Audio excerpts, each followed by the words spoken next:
de Quintana Roo. Y sepan ustedes que el perfil de las visitas es, las gentes que han ido son de la UIF SAT. Y entonces llegan con una mentalidad de ¿qué? De auditores. Se han botado la puntada de decir, a ver, denme el comprobante de pagos de impuestos locales. ¿Por qué? ¿A ti qué te importa? A ver, ¿dónde están los volantes de entrada al registro público de testimonios? En Quintana Roo, por ejemplo, déjenme ver todo el protocolo, señor notario. ¿Y por qué? Porque solo de esa manera nos podemos enterar cuáles son las actividades vulnerables. Y entonces volvió a tomar esto un gran revuelo. Es más, fíjense ustedes que en el mes de enero de este año, el 5 o 6 de enero, hubo la primera reunión del Consejo Directivo del actual Colegio Nacional. Y ahí volvió a salir a la luz y destacó la importancia de los manuales. Manuales que, como ustedes saben, debemos de tener elaborados, listos, y tenemos un plazo de 90 días a partir de la entrada en vigor de las reglas generales para tener formulados nuestros manuales. Y muy probablemente muchos no hicimos eso. O a veces con una esperanza o actitud paternalista, esperamos que el Colegio Nacional nos mande sus propuestas de manuales. Es más fácil eso, ¿no? ¿Para qué nos quebramos la cabeza? Y el actual presidente del Colegio de Michoacán, Leonardo, nos hizo el favor de preparar un trabajo muy extenso que se circuló a través de la circular número 64 diagonal 14 del Colegio Nacional el año pasado, con todo un cúmulo de manuales. Y cuando lo abrimos dijimos, bueno, está peor que un secreto turco, a ver quién entiende. Esa es la verdad, y muchos lo dimos por supuesto. Mi compadre y presidente del Colegio Nacional, Héctor Galeano, que fue el pionero en estas charlas, luego con mi tocayo José Antonio Sosa, ha continuado, y algunos más nos hemos sumado al esfuerzo, porque a veces es imposible estar en todos lados. Nos platicaba acerca de la importancia, por ejemplo, de la creación de los expedientes únicos de identificación. Y quiero que sepan que mi compadre Galeano no hace expedientes únicos. En todas las charlas presume, sí, háganlo, sí. Y él no hace ni uno. ¿Y saben por qué? Porque con gran tino y criterio jurídico, en mi opinión, dice, a ver, esta ley no sabe lo que somos los notarios, no sabe lo que hacemos los notarios, no entiende nuestra función. Y es que a veces el notariado somos tan soberbios que creemos que la ley va dirigida a nosotros. Nos creemos el ombligo del universo jurídico. Sí, cierto, somos importantes, No cualquier güeyzote es notario. Implica muchas acciones, muchas responsabilidades, muchas cosas. Y tal es así que, si ustedes recuerdan, en el movimiento normativo que vamos a repasar, todo esto es una introducción apenas, para que vayamos calentando motores. En el marco normativo que tenemos, ¿qué es lo que regula nuestras obligaciones e intervención respecto del blanqueado de capitales? Una ley, un reglamento y reglas de carácter general, ¿cierto? Todo esto lo tenemos que entre en vigor en julio, en agosto, septiembre y demás. ¿Qué movimientos o cambios hemos tenido al respecto? El único que se ha presentado fue el del 24 de julio de 2014, donde se modifican las reglas de carácter general a que se refiere nuestra ley antilavado. Hasta ahí. Sepan ustedes que algunos notarios del país se ampararon contra esta ley. En el Distrito Federal fue muy sonado el nombre de las personas que se amparan, entre otras, y les voy a decir nombres. Un notario de origen veracruzano, entonces presidente del Colegio de Notarios del Distrito Federal, que fue secretario de gobierno del estado de Veracruz, por ahí de los 80 más o menos. Nacho Morales, Ignacio Rey, es un papaloy, es un rey Nacho Morales, él se ampara. ¿Se acuerdan quién fue el consejero jurídico del Mecha Corta de Calderón? Miguel Alessio. Miguel Alessio quebró la ley, se amparó contra la ley. Juan José Pastrana Ancona, expresidente del hoy Colegio Nacional.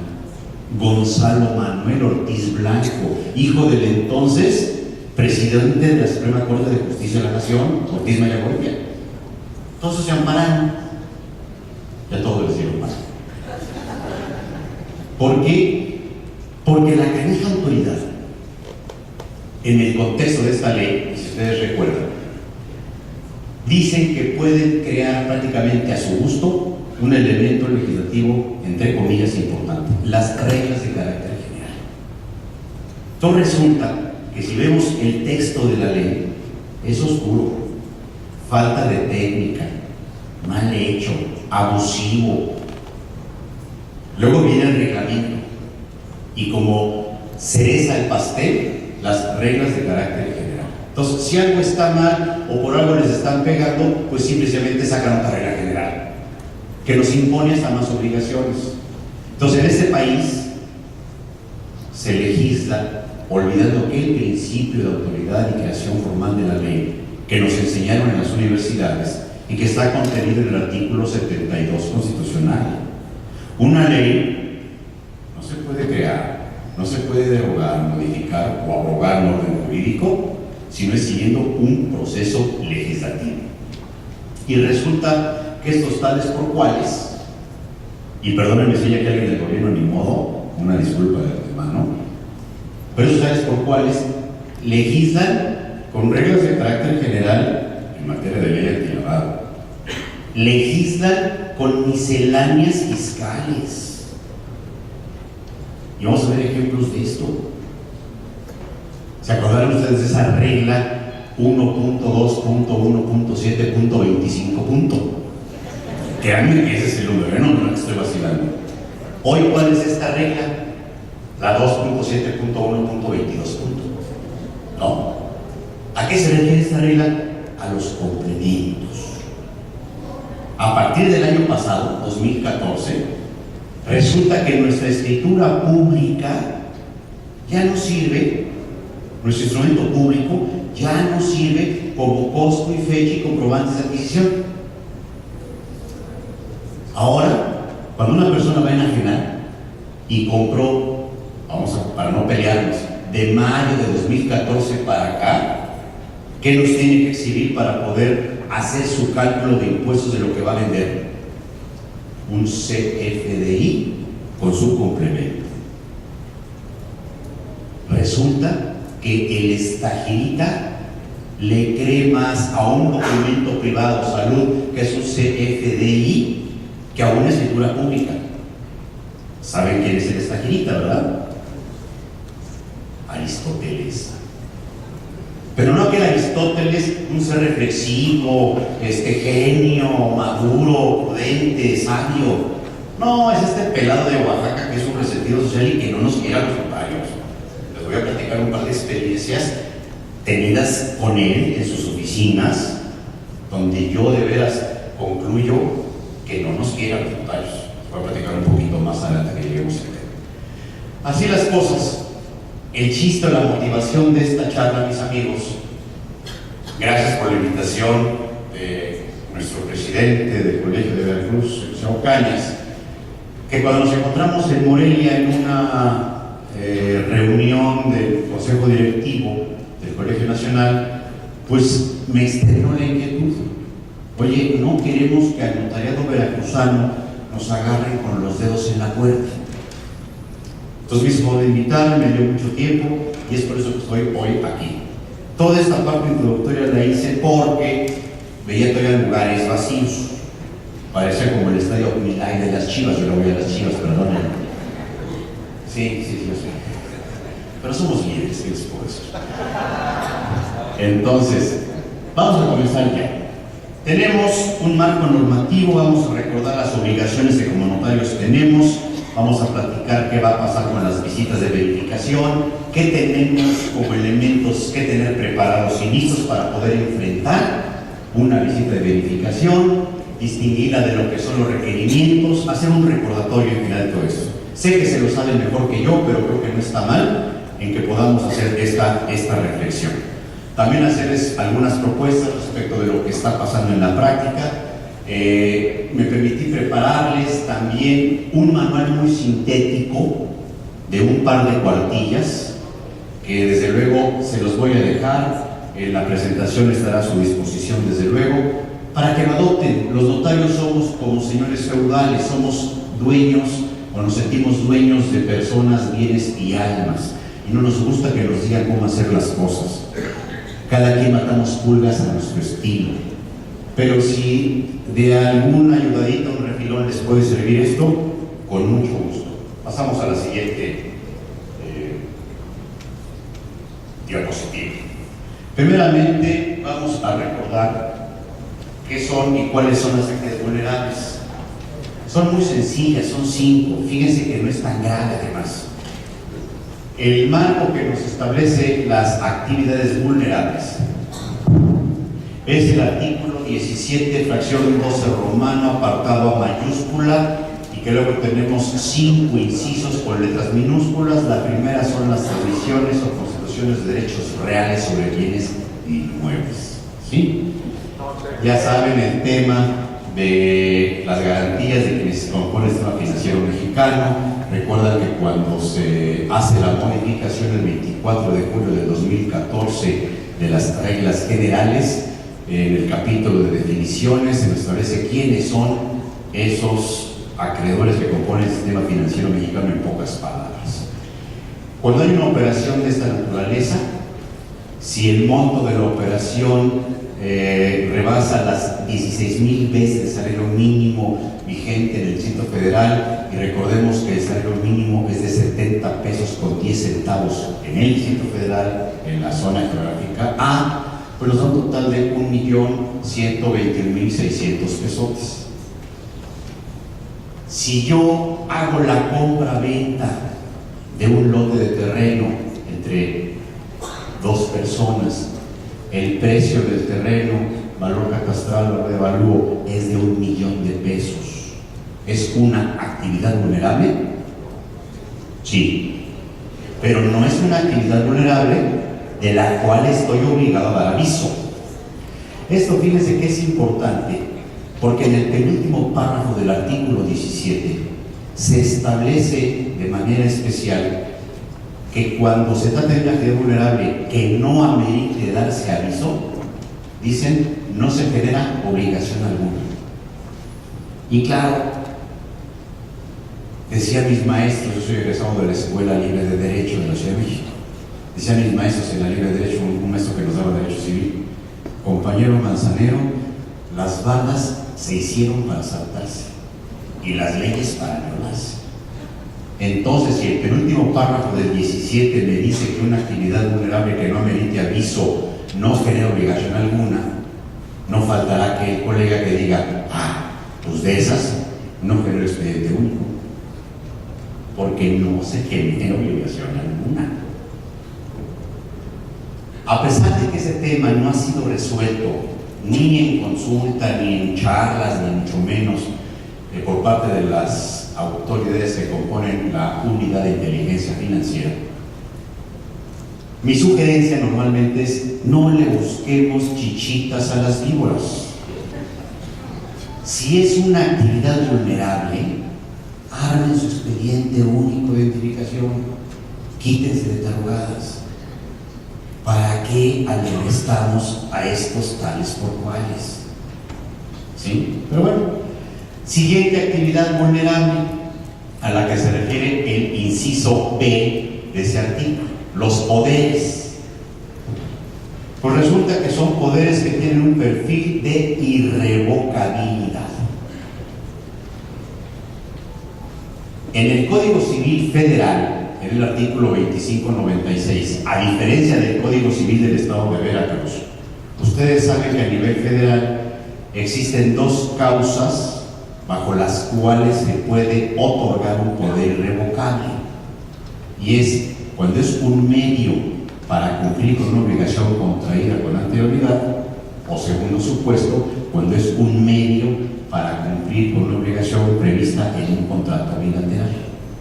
Yo entiendo que en Veracruz hay una sola causa para los poderes irrevocables. Administración o dominio.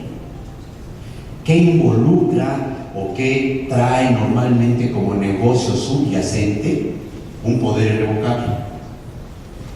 Una transmisión de propiedad. Es deporte predilecto del mexica defraudar al fisco. Y entonces yo compré un inmueble con un crédito con un banco o con Infonavit. Ya no me interesa la propiedad y la quiero vender. Si yo hiciera una operación de forma ortodoxa, cancelo mi hipoteca, pago el crédito que la garantizaba, vendo y me quito de líos. Pero la persona que va a comprar dice, híjole, si apenas tengo lana para pagar el precio, mucho menos tengo dinero ni para pagar el crédito, cancelar la hipoteca y escriturar. Así que vamos con el canijo notario y el primo del amigo de una señora que no vino a la fiesta, que le dice la almorrana, me recomendó que un poder. Y entonces echamos a andar toda esa parafernalia. Y claro, como no hay mucha chamba, los notarios nos aventamos a hacer poderes irrevocables. Y como es un poder que es muy facilito porque ya está de machote, pues ni siquiera el notario atiende a los clientes. Porque además los notarios, digo yo, porque eso lo viví, tenemos una bien ganada fama de vedettes. Nadie nos conoce. Ustedes lleguen a una notaría y ¿quién habitualmente atiende al público? La cerrita que está en la entrada, ¿no? Si tenemos suerte, un pasante que medio sabe algo de leyes. Si nos sacamos la lotería, un abogado titulado que trabaja en la notaría, que es el brazo derecho del notario, atiende. Y solo cuando baja Dios Padre del cielo, vemos al canijo notario, que es un cuate que tiene una firma muy garigoleada, junto un escudo con una aguilita que cobramos como si no hubiera infierno, ¿no? Y entonces, pues como un poder es facilito, pues lo atienda el abogado, la señorita. ¿Qué consecuencias tiene el otorgamiento de esos poderes? Además del efecto de la ley antilavado, trae repercusiones de carácter sustantivo, civil, de carácter fiscal, porque resulta que esa persona que resulta apoderada, que recibe el poder, el día de mañana acaba de pagar su crédito. El día de mañana vende esa propiedad, bien sea a un tercero o se la quiere escriturar a sí mismo. Y claro, ¿van a querer pagar impuesto a la renta por enajenación? Ni más. No, exento. Mi representado está exento. Y alguna vez hemos escuchado en charlas como estas, mi compadre Galeano sobre todo lo plantea y dice que con un poder limitado e irrevocable podemos reconocer y conceder una exención. Y entonces todos con telarañas en la cabeza comenzamos a opinar. No, pues ¿cómo? Porque se necesita algo especial. Pues polainas, ¿cuál especial? Si el poder tiene la facultad de disposición actos de dominio, con mayor razón tiene las facultades de administración y por lo tanto puede hacer lo que sea. Pero lo grave está en que si el representante apoderado declara que su representado vende un inmueble que está exento, ¿qué se necesita para que se cierre el círculo de la exención? No. Tiene que declararlo en su declaración anual del año siguiente a aquel que hizo la enajenación para que quede exento el ingreso.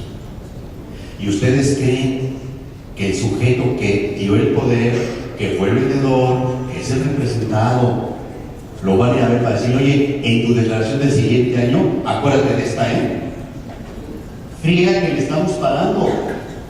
¿Por qué? Porque ese señor no sabe que ya hizo una enajenación exenta.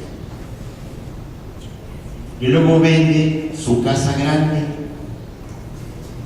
Imagínense la bronca en la que se meten. Claro, hay muchas consideraciones de naturaleza práctica. Quizá ustedes hayan escuchado a un expositor de nombre Jesús Patino, un contador, que es contador y abogado. Chuyo es muy audaz y tiene muchas ideas muy curiosas. Podemos platicar toda una mañana de cosas fiscales. Pero dice, a ver, Toño Manzanero, imagínate que ese vendedor efectivamente te vendió, se declaró exenta su enajenación y por lo tanto no estuvo grabado su ingreso y no lo manifestó en su declaración anual. Y luego ese sujeto vende y quiere declarar exenta la siguiente operación de casa habitación vendiendo. ¿La reconocen o no? Chucho dice, por supuesto que se le tiene que reconocer, porque al no haber declarado la primera venta exenta, no se exenta. Va a tener una bronca fuerte ese contribuyente con el fisco, pero la segunda, por supuesto que la puede hacer. Entonces son consideraciones estas, mis amigos, que normalmente no reflexionamos en ellas. Y como la autoridad sabe que los poderes irrevocales traen inmerso un negocio relativo de dominio, es que lo marcaron como una actividad vulnerable y es la razón por la cual, no importando el monto de la operación, en todos los casos hay que dar aviso. ¿Sí? La siguiente, por favor. Constitución de personas morales, su modificación patrimonial derivada de una fusión o escisión. A propósito, quité del concepto los aumentos de capital. ¿Por qué? Porque ya saben que en una circular que ahí les menciono, la circular 110A-208-2014, de fecha 16 de mayo del año pasado, la UIF, resultado de entrevistas y pláticas en mesas de trabajo, decidió que el aumento de capital no es actividad vulnerable. No reformaron la ley, no siguieron un proceso legislativo. Si ustedes tienen la mano, y si no se los dejo porque yo los traigo, dicho oficio, responden una consulta que les planteamos los notarios. Pasa igual que con los pelados del SAT. ¿Se acuerdan ustedes que en materia de complementos, el año pasado, septiembre 19, suben a la página del SAT una serie de preguntas y respuestas frecuentes relativas a los complementos? Y de ahí, de una serie de preguntas y respuestas frecuentes que está en la página del SAT, decidieron que cuando vende una persona moral no había que hacer complemento. Porque sí, porque está en la página del SAT. Por amor de Dios. Imagínense nada más la bomba de tiempo sobre la cual estamos parados. Si dejamos de dar los avisos que ahorita voy a tocar más adelante, nos pueden quitar la patente. Una ley federal administrativa se puede quitar. Es que nos han dicho en pláticas que nunca van a aplicar dicho artículo. Así le dijeron a mi hermana y hoy soy tío. Pues no, que lo deroguen, que deroguen el artículo. Bueno, resulta que si ustedes van a constituir una sociedad cuyo capital sea de arriba de 562.258,50 centavos, es una actividad vulnerable susceptible de dar aviso. Si hay una fusión o una escisión que nos lleve a parámetros superiores a la cifra que les he mencionado, 8.025 veces el salario mínimo, lleva aviso. Compra-venta de acciones o de títulos representativos de capital, también lo mismo. ¿Qué dice al efecto? Y por eso hago mucho hincapié en este oficio. A ver si logro transmitir mi inquietud. Cuando se constituye una sociedad, ese oficio dice que no tenemos que cuidar o vigilar la forma en cómo se paga esa obligación. que si es un aumento de capital, no es actividad vulnerable porque el aumento de capital no sucede enfrente del notario. Sucede en un acto corporativo que es una asamblea del órgano supremo de dicha persona moral, quien acordó ese aumento. Dice, entonces es raro que ante la fe del notario pasen esos momentos. Si el notario no está presente en la asamblea, y si el notario estuviera presente, no es para darle forma a ese acto, sino puede estar presente a lo mejor con motivo de una solicitud de una fe de hechos, de una diligencia. ¿Qué pasa en una fusión? ¿Que en una fusión o en una escisión el notario está presente en la asamblea? Es lo mismo, ¿sí o no? ¿Por qué entonces en la fusión y en la escisión sí me la siguen considerando como actividad vulnerable? Nomás para que vean. Dice, si ante la fe del notario se hace la compraventa de acciones, entonces sí es actividad vulnerable. Los señores no entienden lo que es forma. ¿Qué es la forma? Y voy a rápidamente hacer una explicación. Ustedes recordarán que para que un acto jurídico exista, normalmente debemos tener dos tipos de elementos. Los elementos esenciales a la existencia que le dan vida y que son consentimiento, voluntad o objeto. Si un acto jurídico existe, acto seguido hay que ver si el acto jurídico es válido. Y entonces hablamos de los requisitos o elementos de validez, que son normalmente 4 a saber en todos los códigos: capacidad de las partes, ausencia de vicio del consentimiento, licitud en el objeto o condición y forma. ¿Qué es la forma? La forma es la manera en cómo se debe de expresar la voluntad en términos de ley para que un acto jurídico resulte válido. Si yo quiero comprar un terreno de 2 millones de pesos, de 3 millones de pesos, una casa, un departamento aquí en el Malecón, ¿cuál es la forma para hacer la compraventa de un bien inmueble? Normalmente es la forma de instrumento público, ¿de acuerdo? ¿Cuál es? Si yo quiero comprarme, cambio el ejemplo, un Mercedes-Benz, un C63 que vale $120,000, ¿cuál es la forma para comprar un bien mueble que vale $120,000? No existe forma. ¿Por qué? Porque es un acto que se llama consensual, no requiere forma. De acuerdo con el Código Civil Federal, tercer ejemplo, si yo quiero donar un bien mueble que tenga un valor de arriba de $5,000, la donación tiene que reducir escritura pública.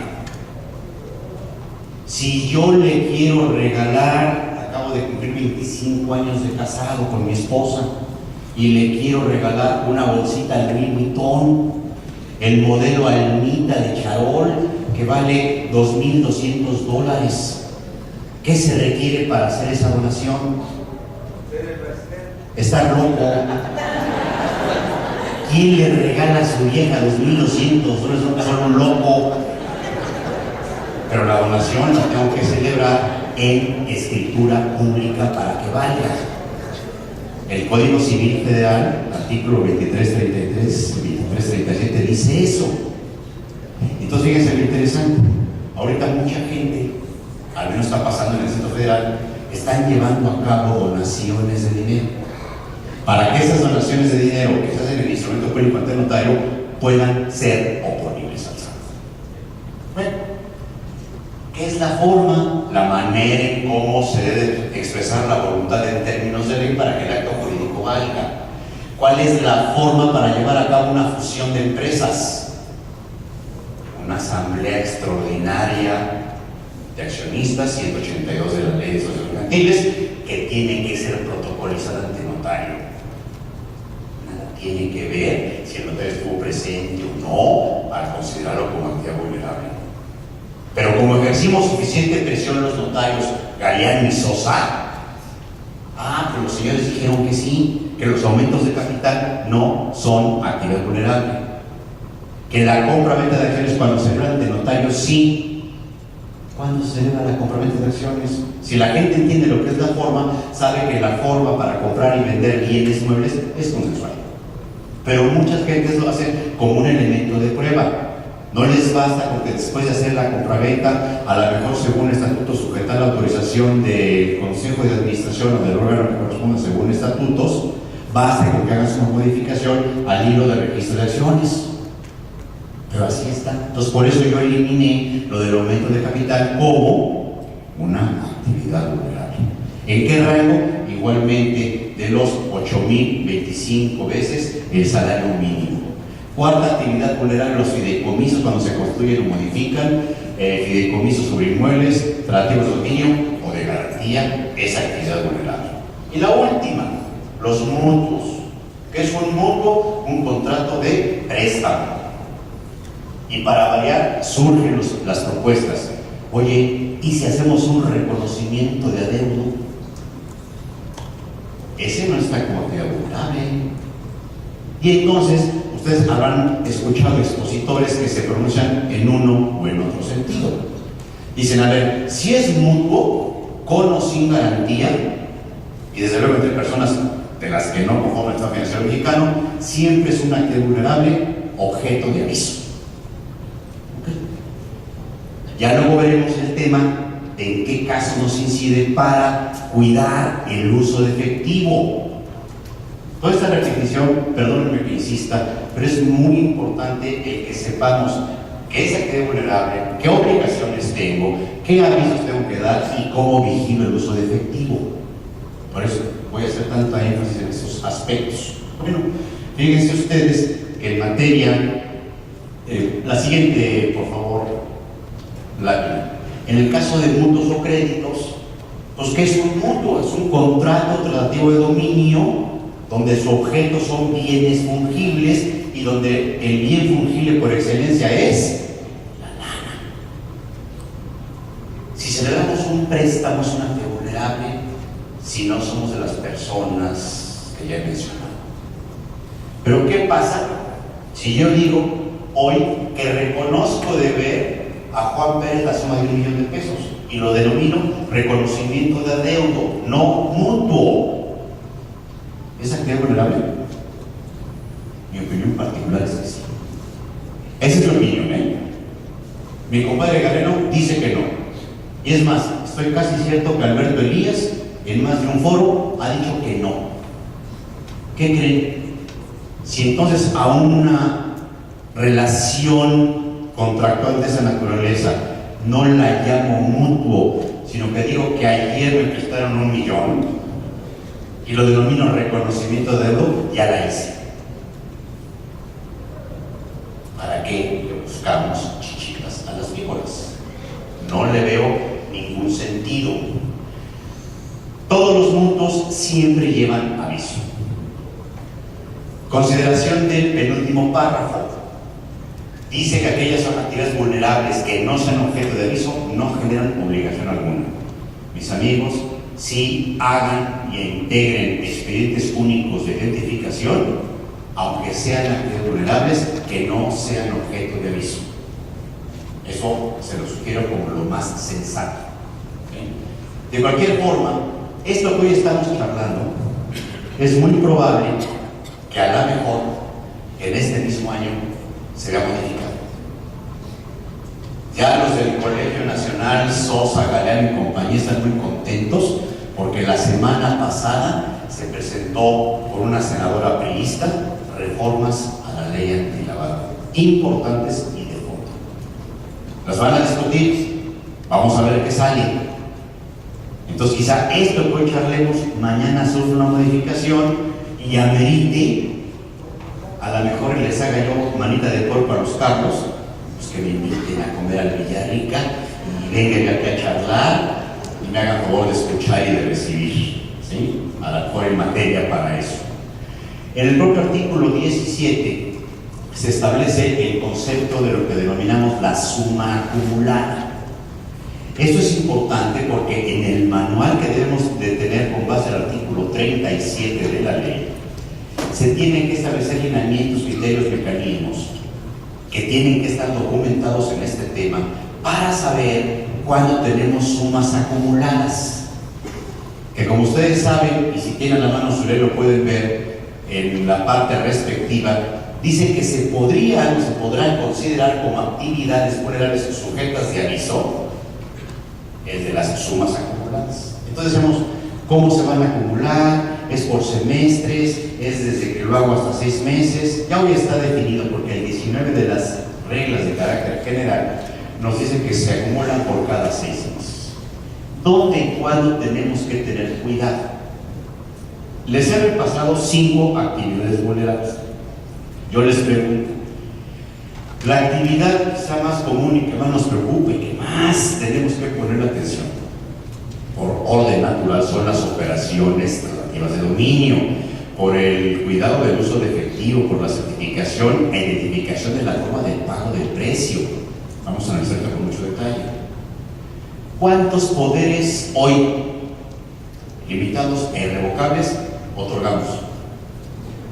Yo, al menos en mi incidencia en mi oficina, yo estoy asociado con el notario 67, la estructura de nuestra oficina es muy normal, tenemos 40 empleados, 2 notarios, y vamos a lo mejor un promedio de 200 operaciones mensuales. No es la gran torta respecto de lo que hace Nacho Morales, ¿verdad?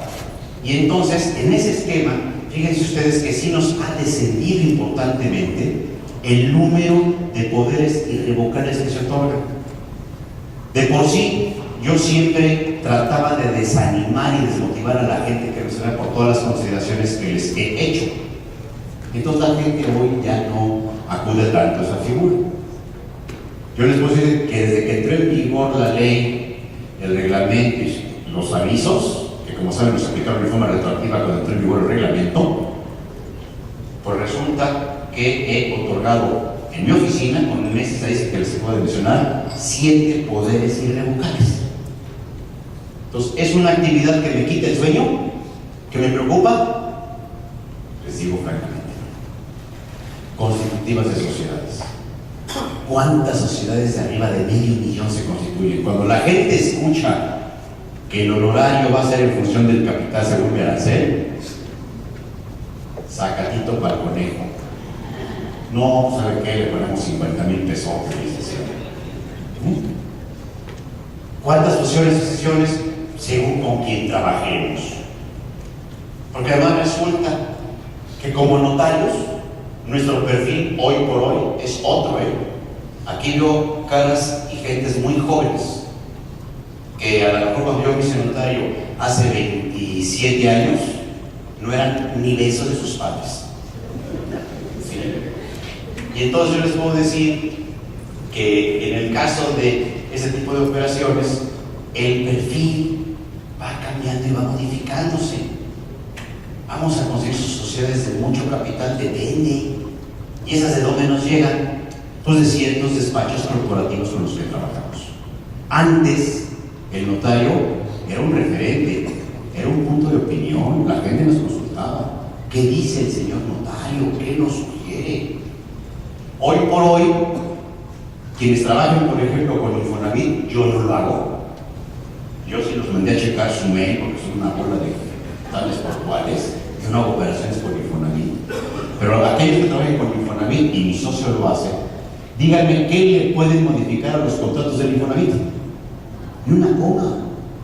Y pueden decir muchas idioteces o una idiotez, pero esa no la podemos cambiar.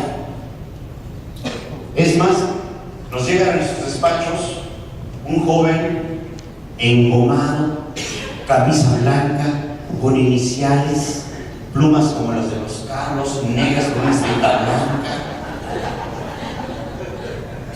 corbata muy elegante, abierta, pero ustedes ven que dice una H de Hermes, y nos entrega su tarjeta.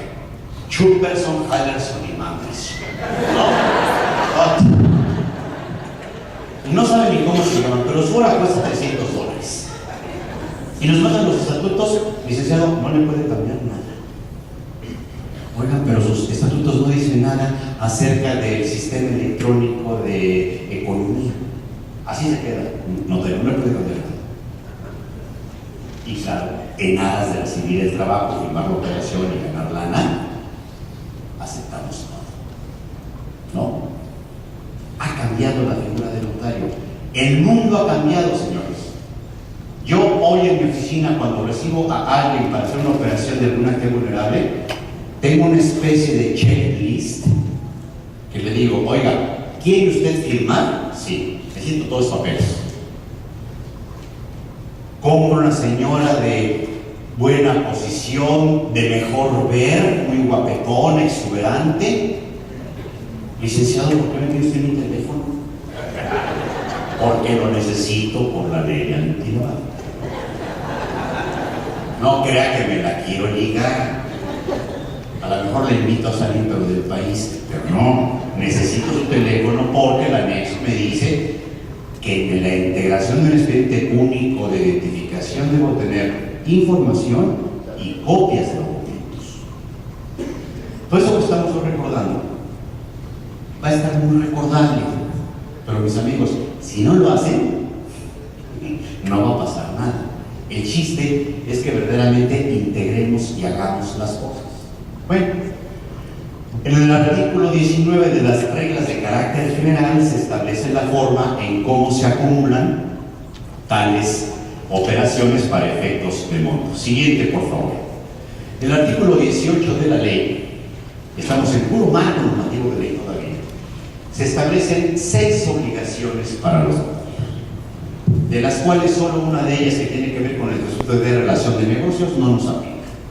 La primera es, tenemos que identificar y verificar la identidad del cliente y recabar y tener necesariamente copia de la identificación de ese cliente. Son términos interesantes. Identificar, que lleva su IFE. Verificar. ¿Qué es verificar? Comprobar. ¿Puedo comprobar el IFE? ¿Qué? Me lleva su licencia de manejo. ¿Dónde la compruebo? Me lleva su pasaporte. ¿Hablo de relaciones? ¿Tienen un catálogo? ¿Cédulas profesionales? Y entonces, fíjese lo que tenemos que hacer: identificar y verificar y obtener copia. De forma verbal, para variar, nos han dicho que sí, con que veamos y chequemos la autenticidad del documento. ¿Dónde checo la autenticidad de una licencia de manejo? Es una persona que vive en el puerto de Veracruz y por trabajo lleva 3 meses radicando en México DF y va a comprar una propiedad. Se identifica con su licencia de manejo que es pedida por el Estado de Veracruz, no sé si de manera municipal o qué sé yo. ¿Cómo la verifico? A lo imposible no estoy obligado. Y como el artículo 121 constitucional me establece un pacto federal que tengo que dar validez a todos los actos jurídicos que pasen en todo el país, pues el señor se está identificando con un documento bueno. Dime. ¿No se requiere de la verificación respecto a la fotografía que tiene el documento que exhiben para identificarse? Y la identificación es la que cliente o personas hacen usted. Fíjate, no sé aquí nuestro compañero porque lo escucharon todos, que si el verificar no se refiere a la fotografía, a ver que los rasgos físicos del sujeto y de la imagen que tengo fotográfica de él coinciden, ¿sí? Eso dices que es verificar. Es lo que pregunto. Sí, no, mira, desgraciadamente las preguntas son muy lógicas y todas las podemos entender en uno o en otro sentido. El tema es que ni la ley lo menciona, ni lo desarrolla, ni se ha pronunciado. Lo que sí te puedo decir es que de manera verbal la gente de la RUI nos dijo: chequen ustedes que es un documento que en principio tengan visos de realidad, porque ahora resulta que me tengo que convertir en perito. ¿Se acuerdan de aquella época en la que Salinas de Gortari era presidente y que su hermano falsificó identificaciones de licencias y de no sé qué y construyó empresas? El notario que otorgó ante su fe la constitución de una de las sociedades donde vino el hermano de Salinas fue el notario 89, Gerardo Correche Garay. Y cuando lo citaron y enseña el apéndice, porque la llegó al colegio de notarios del TF, no saben qué maravillosa identificación, ¿eh? no haya manera de que descubriera a nadie que era falsa. ¿Somos peritos? ¿Somos gente que podemos distinguir? Pues no. Pero bueno, esa es la primera obligación que el artículo 18 nos impone. La segunda decía, dígame. A ver, permítanme un segundo. ¿Quieren que hagamos estas interrupciones para que todos lo hagamos o al momento de que terminemos un cierto momento de intervenciones dejemos las preguntas? ¿Qué quieren que hagamos? ¿Les parece mejor eso? Yo les pido un gran favor, váyanlas apuntando y por favor si alguien nos puede ayudar a recordar. No con la modernidad, no comenzó con la fotografía digital, con la información telemática, bla, bla, bla. Y a ustedes les va a pasar lo mismo. Ustedes, ¿por qué hacen escrituras en papel? ¿Por qué no hacen escrituras digitales? El Señor no sabía, y creo que lo sigue sin saber, que en la Unión Europea el notariado austriaco y el español llevan más de 25 años tratando de implantar el protocolo digital y no han podido. Y créanme que no ha sido ni por falta de recursos ni falta de capacidad. Lo que sucede es que la tradición del notariado latino que somos nosotros es otra. Entonces este cuate, por eso trae la idea, y ustedes revisan la historia y se acuerdan de las cosas. Díganme, ¿cuándo surge el concepto de los famosos CFDI? Los comprobantes fiscales digitales por Internet.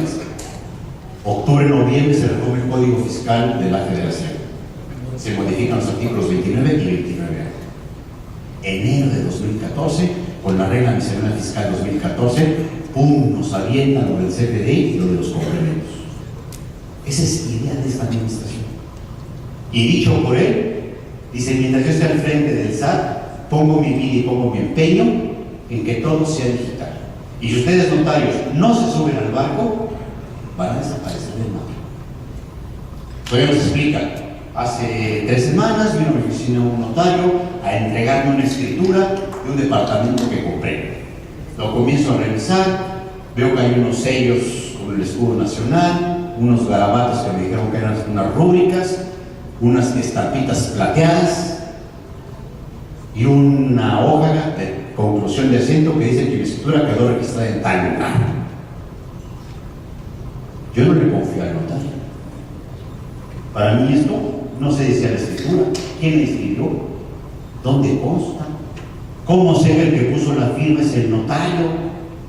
Fíjense nada más que insultantes propuestas a los que íbamos en ese momento, a lo que íbamos. Dice, en cambio, un documento digital, ese sí es bueno, ese es el que hay que tomar en cuenta. Yo la verdad me sentí molesto, agredido, pido el uso de la palabra, digo, oiga señor jefe del SAT, no comparto al 100% su apreciación y déjenme decirle por qué. Y voy a usar de ejemplo su operación de compraventa que le dieron a entregar. ¿En qué precio compró usted el departamento? 3,5 millones.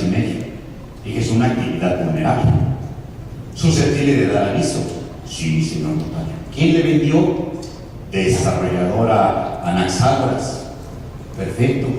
¿Qué cree? Esa operación, el notario que le ayudó a hacerla, no pudo avisarle ni a usted ni a la UIF. ¿Por qué? Le dije, porque por culpa de ustedes, así señalando yo, resulta que su sistema de declarado no está al día. El cuate se queda calladito, viéndome y dice, tiene usted razón, notario Manzanero. A ver, fulano, uno de sus chalanes, toma nota que hay que poner al día el declarante. 5 de febrero de 2014. ¿Cuándo entró en vigor la ley antilavado? 17 de julio de 2013.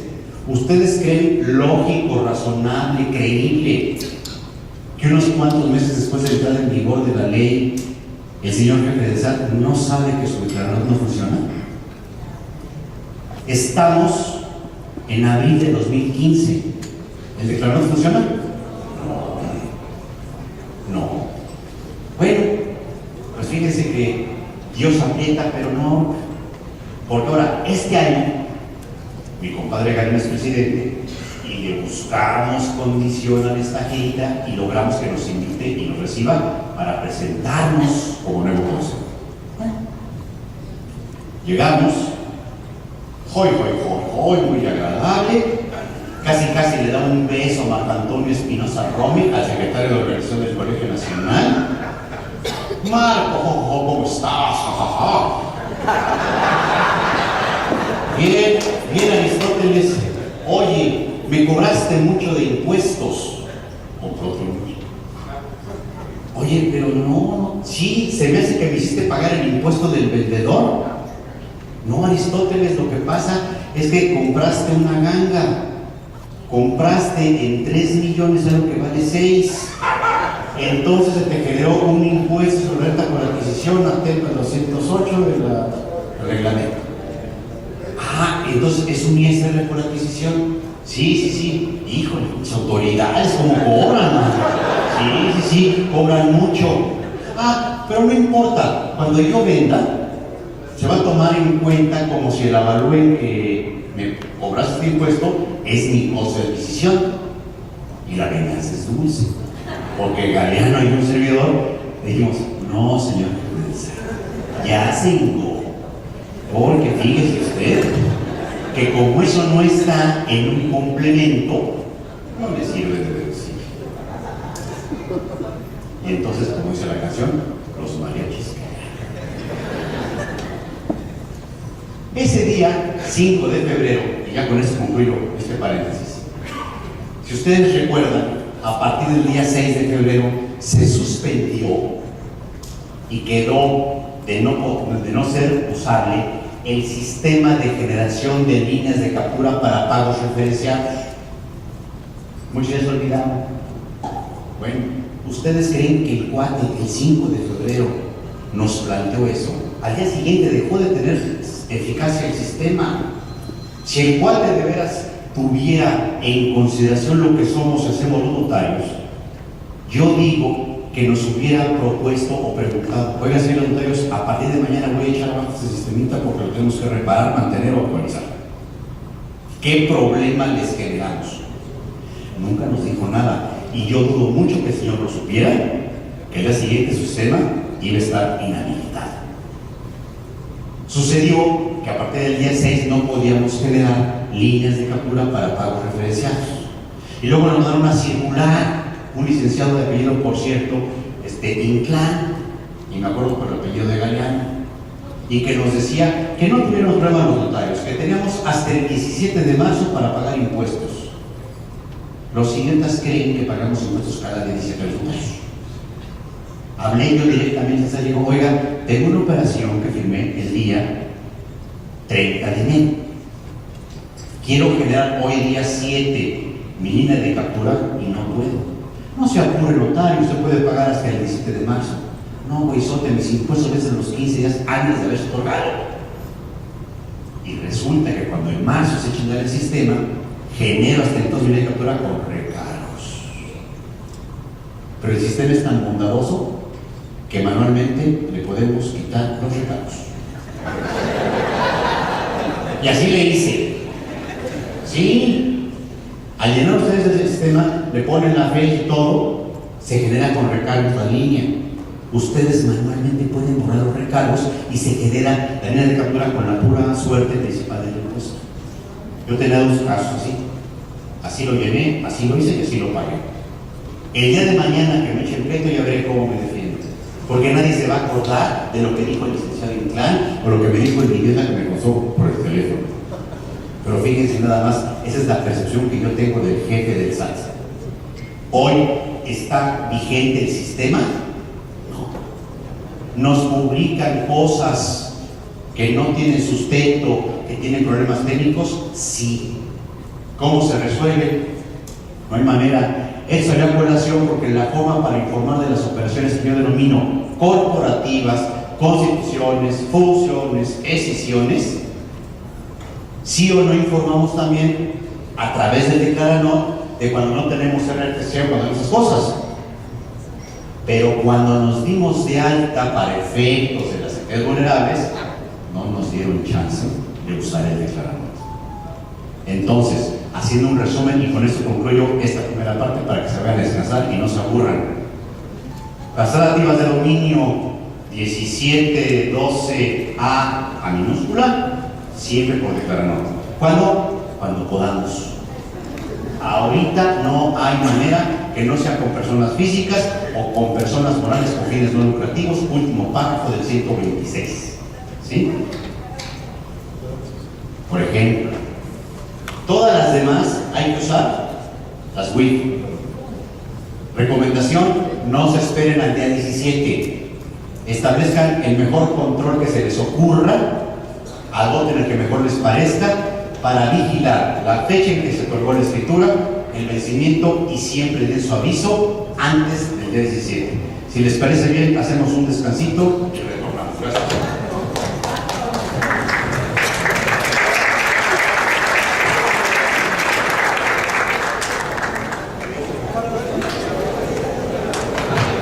Descansamos 20, la WIF o el SAT, y le comienzan a rascar, que rasquen lo que quieran, no va a pasar nada. El dueño beneficiario de la operación, pues era la hija, pero con un recurso que vino del papá, y tenemos los datos de todas las partes involucradas, y se acabó, porque eso es lo que quieren. Acuérdense, ¿cuál es el nombre de la ley? Ley Federal para la Prevención e Identificación de operaciones realizadas o celebradas con recursos de procedencia ilícita. Las vamos a prevenir, las vamos a identificar, si es que son con recursos de procedencia ilícita. No es ningún crimen ni ningún ilícito que el papá le done a la hija. No le dieron cumplimiento a la forma, está bien. Le faltó forma al acto, y la forma, qué tipo de elemento o requisito del acto jurídico es, ya lo repasábamos en la primera parte de la charla. Es un requisito de validez, y normalmente cuando falta un requisito de validez, ¿cuál es la ineficacia jurídica que tiene nuestro acto? Una nulidad relativa que es prescriptible, que es confirmable, bla, bla, bla. Es fácil, pero hay que tener esa precaución. Si tenemos una operación después de esta fecha, yo sí les sugiero que no dejen firmar a sus clientes si no les dan todos los elementos. Y los elementos que den tienen que sumar. ¿Sumar qué? El precio de la compraventa. Es posible, el ejemplo que les ponía del tipo de las botas, que fue real. Imagínense este caso, que también ese me pasó a mí. Firmo una operación de compra y venta un viernes que no ando de chacotón en Veracruz, platicando con mis amigos. Se firma a la 1 la compraventa. El comprador paga con un cheque de caja al vendedor y entrega llaves. El cheque era de Santander, el vendedor tiene su chequera en HSBC. Ya no alcanza a depositar el viernes, sino deposita hasta el lunes. ¿Cuándo va a pasar ese cheque a la cuenta verdaderamente del vendedor? Hasta el martes después de las 2. Me llama el vendedor a mi notaría el martes como a la 1, y espantado y alarmado: oiga, notario Manzano, ¿qué cree? El cheque me lo rebotaron. Oiga, pero me lo rebotaron, era de caja, me lo rebotaron, está rechazado. Hablo con el canijo comprador: oiga, pues no tiene problema, dice, aquí tengo una copia. Ah, ¿qué cree? Le faltó una firma. Bueno, dígale al vendedor, notario, que no se apure. Ahorita voy a hacer una transferencia y con eso va a quedar cubierto. Y ya habla como a las 5 de la tarde el vendedor, ya más tranquilo, diciéndome: ya tengo mis recursos, ya me transfirieron. ¿Con qué instrumento se acreditó el pago ante la fe del notario? Con el cheque de caja. ¿Con cuál efectivamente se pagó la operación? ¿Qué hacemos? ¿Hijitos, si los vendemos? No. ¿Testo mi protocolo? ¿Le puedo meter mano al protocolo? ¿Por qué?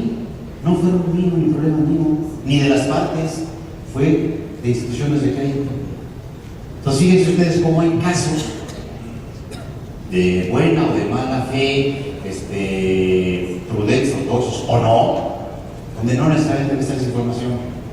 Imagínense cuántos avisos no ha recibido por diversos medios y por diversos actores que hacen actividades vulnerables la WIF.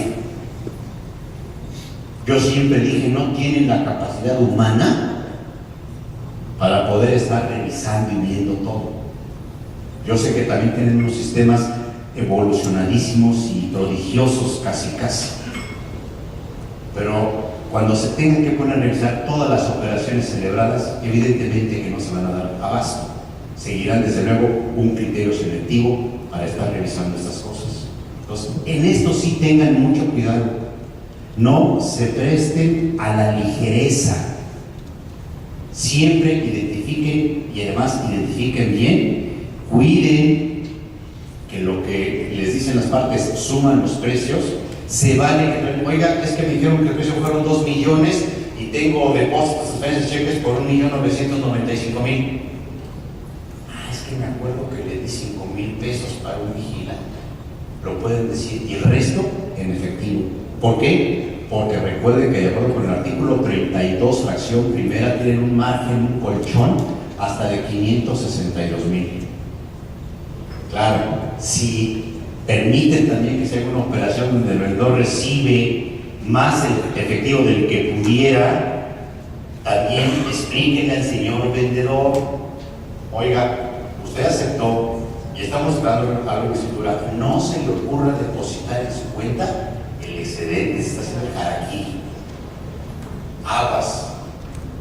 Siguiente obligación que les recomiendo que tomen en cuenta: si le pagan más de 100,000 pesos a una persona en efectivo, ¿qué obligación hay? Ya se les olvidó.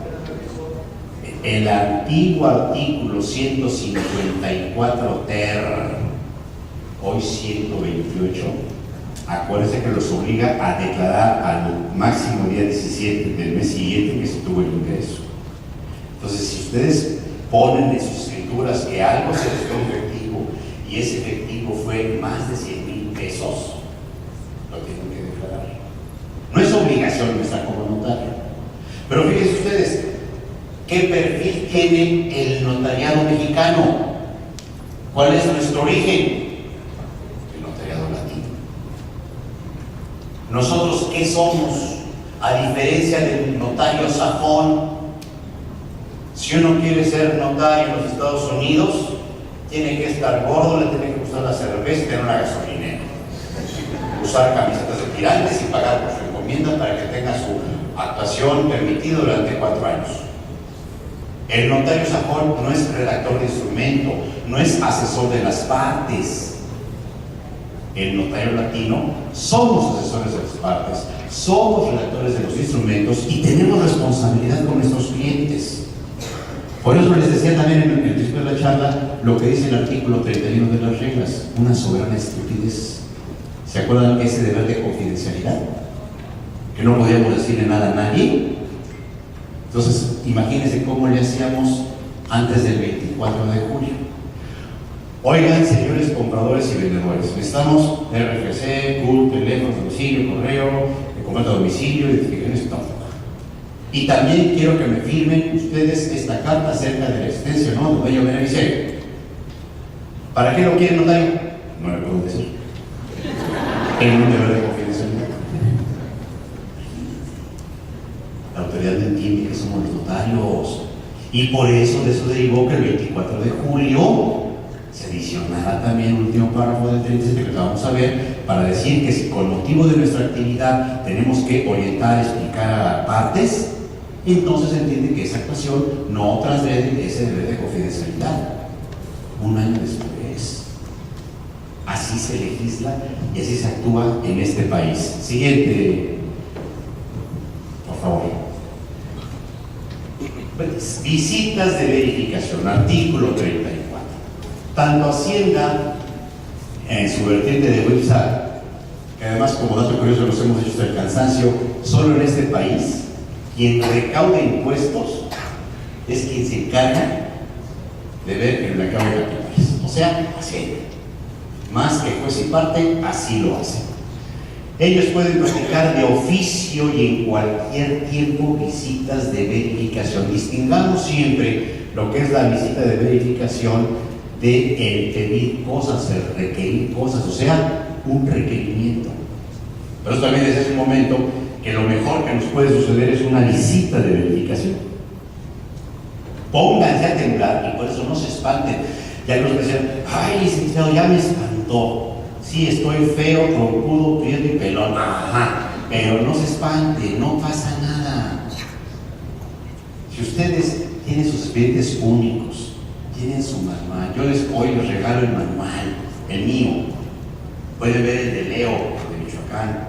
Es que tengan ustedes el material y van a ver que no es tan difícil. Si se sientan una mañana, una tardecita y lo integran, hombre, van a quedar tranquilos. Pero tienen que hacer los expedientes únicos también. Si tienen esas cosas, cuando lleguen los de las visitas, les van a pelar los dientes. Permítanles el acceso a los baños para que los que sean no sean ellos, ustedes. Denles agua, refresquito, pónganles botana echada a perder para que se enfermen de la panza. Son tips. Suelten al perro de la cocina que los muerda. Bueno, fíjense ustedes que lo pueden hacer en todo tiempo. En una visita de verificación, lo que hace la autoridad es ver que el notario, en este caso el sujeto que realiza la actividad vulnerable, está cumpliendo con todas las obligaciones que derivan de ley, reglamento y reglas. Y entonces, el matiz es que los notarios, lo único que tenemos obligación de proporcionarles y exhibirles exclusivamente son los documentos relacionados con las actividades vulnerables en las que hayamos intervenido. Actividades vulnerables en las que hayamos intervenido. Y solo con los elementos con los que contemos. Y si no contamos con nada, pues no les enseñamos nada. Nadie da lo que no tiene. Eso ya lo hizo un notario de Quintana, no tengo entendido. Que llegaron, ¿qué tienes? No tengo nada. Oye, pero no tengo nada. La ley dice que yo solo te debo decidir los elementos con los que cuento. No cuento con nada. Así que, bueno, eso ya raya en el cinismo. Se vale ser marrano, pero no tan troncudo. ¿Están de acuerdo? Bueno. Aquí destaca la importancia de los manuales, o del manual, porque se habla mucho. Me llamó la atención que en esa junta del consejo directivo, un notario de mucha importancia, pero se ve que no tan actualizado, pide la palabra para intervención. Yo quiero decir que esas visitas son inconstitucionales y que los vamos a amparar y que nos van a pelar los dientes, porque los señores pedían unos manuales. ¿Qué manuales? Además, el de al lado le digo, cállate, ya no digas nada. Ya no te embarres más la mermelada, te ponte a leer la ley y vas a ver que en el 37 de una obligación para que tengamos lineamientos, criterios y una serie de cosas. Eso es a lo que me refiero con manual o manuales. Quizá lo más sencillo sería tener un solo documento, un documento único, en el cual pongamos todo lo que nos pide ley, reglamento y tal. En pocas palabras, y ahorita con algunos de ustedes en el descanso, platicaba acerca de ese manual que, insisto, les voy a dejar y que es el que yo utilizo. Es totalmente perfectible, pónganlo como quieran, pero que tenga cuando menos ese tipo de cosas. La forma en cómo se desarrolla, dice el artículo 35 de la ley, esas visitas domiciliarias y en su caso la imposición de sanciones, multas y demás, tiene que estar fundamentada o respaldada por la Ley Federal de Procedimiento Administrativo. Fíjense ustedes que en las visitas que se han celebrado ha habido una anarquía y un panorama totalmente distinto de todos. En algunas han llegado y dicen, ¿dónde está el notario? ¿Dónde está el notario? Está en Veracruz. Pues qué pena me da su caso. Voy a entender la visita, ¿con quién? Con la señorita, con el pasante, con el abogado. Con Dios Padre no podemos porque pues no. Los del SAT somos el chamuco, no nos vemos con Dios. Y entonces entienden la visita de conveniencia. En otros casos, ¿el notario dónde está? No, pues hay una diligencia, está afuera. Bueno, le dejo un citatorio para regresar dentro de 5 días. ¿sabe qué? Aquí me quedo hasta que no llegue el notario. Y hasta que llegue, iniciamos la visita. No hay una regla general. Lo único que se ha sugerido en este tipo de foros y de charlas es: no vale la pena que se peleen con la cocinera. Si ustedes vieron la película Nosotros los Nobles, cuando Barbie recoge de la cocina la sopa de verga y el comensal dice: ¿qué sazón tienen aquí? Es cierto que podemos defendernos, que podemos como abogados hacer valer lo que nos dicen todos los días, escuchamos en todos los medios: el Estado de Derecho. ¿Por qué dejarnos? También es importante el punto, yo no digo que no. Fíjense ustedes que me llegó como chisme, con este caso del FICREA, que aquellos ahorradores del FICREA que tenían varios millones con esa institución y se les ha ocurrido pedir que les devuelva su lana el gobierno porque no cumplió con su labor de vigilar, el SAT y FICREA están conectados hacia el SAT, y aquella persona que pide que le reclamen, que le devuelvan su lana, al poquito tiempo, auditoría. Porque dicen: ¿cuánto estás reclamando? ¿200 millones? ¿300 millones? ¿De dónde sale? Vamos a auditar al titular como ahorrador con FICREA de ese dinero. No decimos que no te vamos a devolver, aceptamos tu reclamo de devolución. Pero luego entre ellos se comunican y dicen: ¿ah, sí? ¿Estás reclamando 500, 300, 600 millones? Vamos a ver, va a salir. Hoy nos están pegando por todos lados. Las tarjetas de crédito. Si ustedes gastan con tarjeta de crédito, páguenla con cheque, ¿eh? Porque donde paguen en efectivo, van a decir: ¿de dónde sale el efectivo para pagar la tarjeta? Se supone que lo que ustedes gastan es lo que ustedes ganan. Es una presunción. Pero ¿qué pasa si yo no tengo confianza en los bancos? Y yo tengo mi efectivo en los colchones y pago con tarjeta de crédito, porque por la seguridad de este bendito país no me conviene andar con efectivo en las calles. Hay una presunción de que si ustedes gastaron con la tarjeta es porque es su ingreso correspondiente. Es una presunción. Cada vez nos están asfixiando más, desgraciadamente. Más obligaciones. No sé si esté pasando aquí en Veracruz, pero en el DF ya cayó el INEGI y nos pide que reportemos operaciones de un trimestre, enajenaciones, tipo de inmueble, precio, venta, metros de construcción, valor de la construcción, antigüedad, pero no saben. Entonces, aparte de todas las obligaciones que tenemos, más, como yo digo siempre, la autoridad fiscal nos tiene como perros de rancho. En las fiestas nos amarran y las madrizas nos sueltan. Y así nos tienen. Y hay de nosotros donde no le entremos. ¿Sí o no? Bien, seguimos por favor con la siguiente lámina. En las visitas domiciliarias o de verificación, solamente pueden pedirnos información relacionada con actividades vulnerables. Y ya les decía, en Quintana Roo, por ejemplo, a un notario le dijeron: venga todo tu protocolo. No puedes ver el protocolo, solo puedes ver actividades vulnerables. Le contesta el visitador: dime cuáles son tus actividades vulnerables.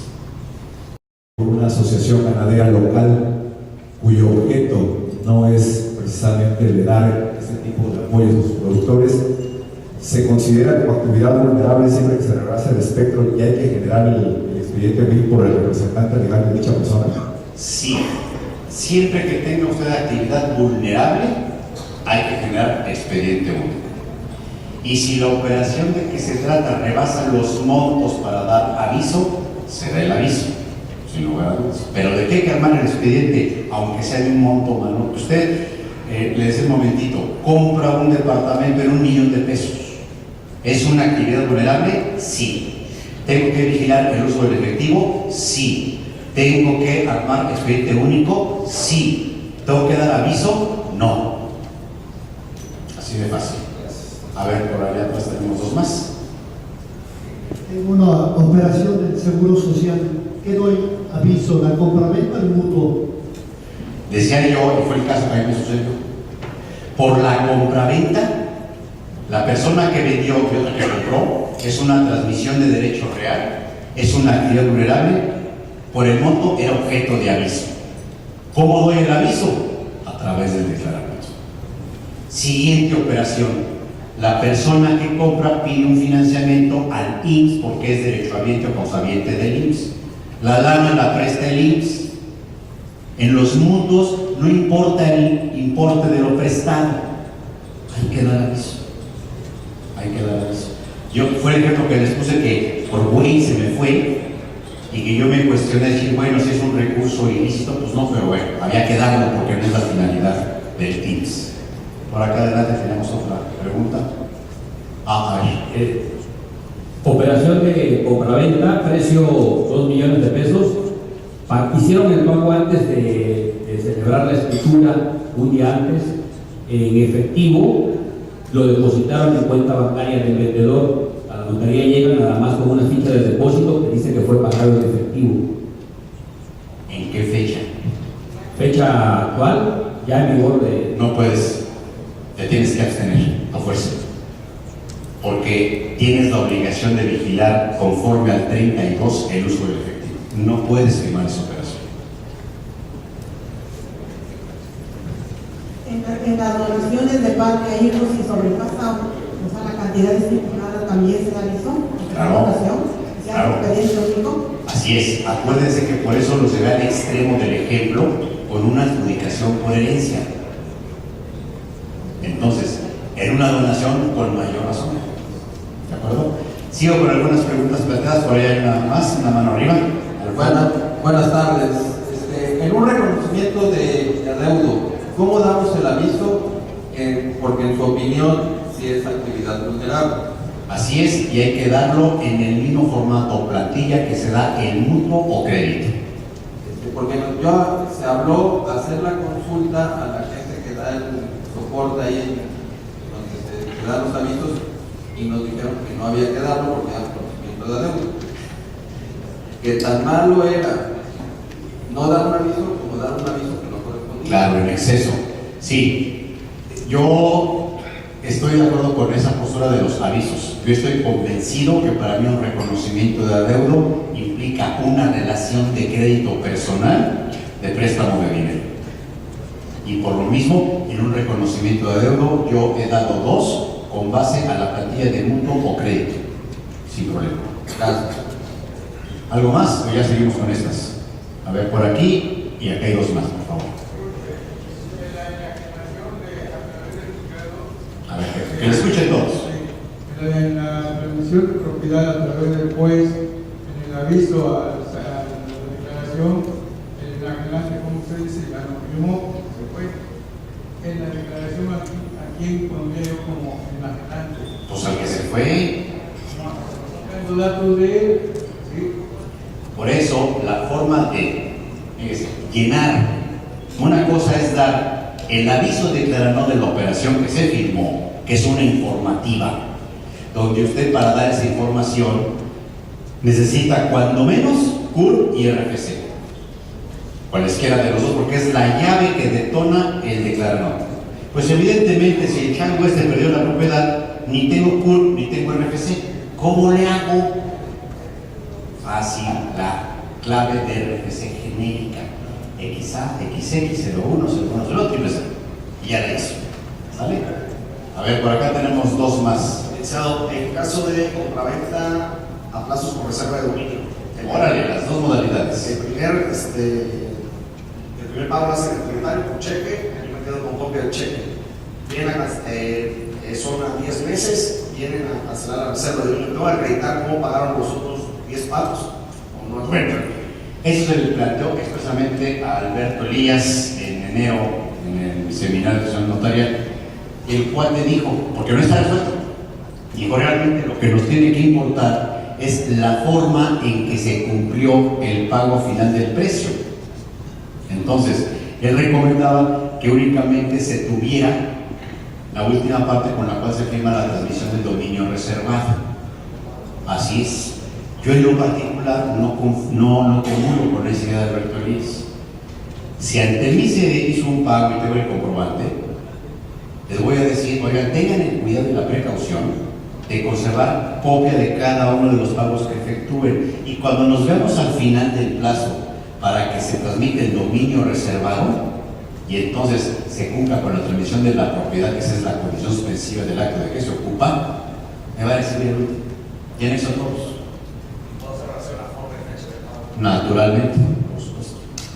¿Algo más? ¿O seguimos con el siguiente tema? A ver, tenemos dos más por aquí, 3, ahí. Yo, perdón. El tema del CFDI, al final es un recibo honorarios con un complemento, donde se agregan gastos propios de la escritura, ¿no? El mucho comentó, si llega alguien que recibe el CFDI, el notario, para hacer la nueva operación, pues, ¿qué pasaría si vas con el notario para pedir que les pida hoy? A lo mejor no estaría bien hecho, pero pues, puede argumentar que no le pagaron, que le están pagando ahorita, y hoy pide su CFDI con complemento. No. Y no que no le pagaron ahorita. Soy güey, no lo expedí. O no sabía que lo tenía que expedir, se me olvidó. O no lo quise expedir. Fíjense ustedes que ya le planteamos esto a la gente del SAT. Y les dijimos, oye, por un error del notario, por una omisión, por un no conocimiento de la norma, lo que quiera, vas a tronar al contribuyente, estás mal. Permite la facilidad de que mientras se expida el CFDI con su complemento con los datos de la operación haya coincidencia, que se puede emitir a posteriori, porque si no estamos sacrificando un contribuyente. Es más, eso usted lo lleva, como dice Tiburcio, un poquito más al futuro. Voy a algo más cercano, más palpable. ¿Cuántos de ustedes han dejado de expedir algún CFDI con complemento de abril 14 primero para acá? Nomás piensen en sus cabecitas, no levanten las manos para que no se ventanen. No pasa nada. Les dijimos a los del SAT, ¿por qué no estableces una especie de disposición, si vale la pena, saneatoria? Reconócela, porque así como está les voy a platicar rápidamente otras. A ver, ¿quién de ustedes está estructurado u organizado como sociedad civil en su esquema de funcionamiento como notarial? Yo lo estoy. Yo soy, si vieron el título, soy Manzanero y mi banco SC. Todo el año pasado, ninguna sociedad civil, permíteme llamarla notarial, podía expedir CFDI con complemento. La nueva regla 2.7.2.1.22 ya permite que las sociedades civiles de puros notarios en sus CFDIs puedan subir los complementos. Pero es a partir de este año. El año pasado, muchos colegas expidieron facturas en esos términos, o sea, CFDIs. Y le dijimos a la autoridad, oye, ¿esas facturas no van a valer? Por supuesto que valen. El complemento que va con esas facturas, ¿no lo vas a tener como bueno? Tómalo como bueno, no seas güey. Si lo que se trata es que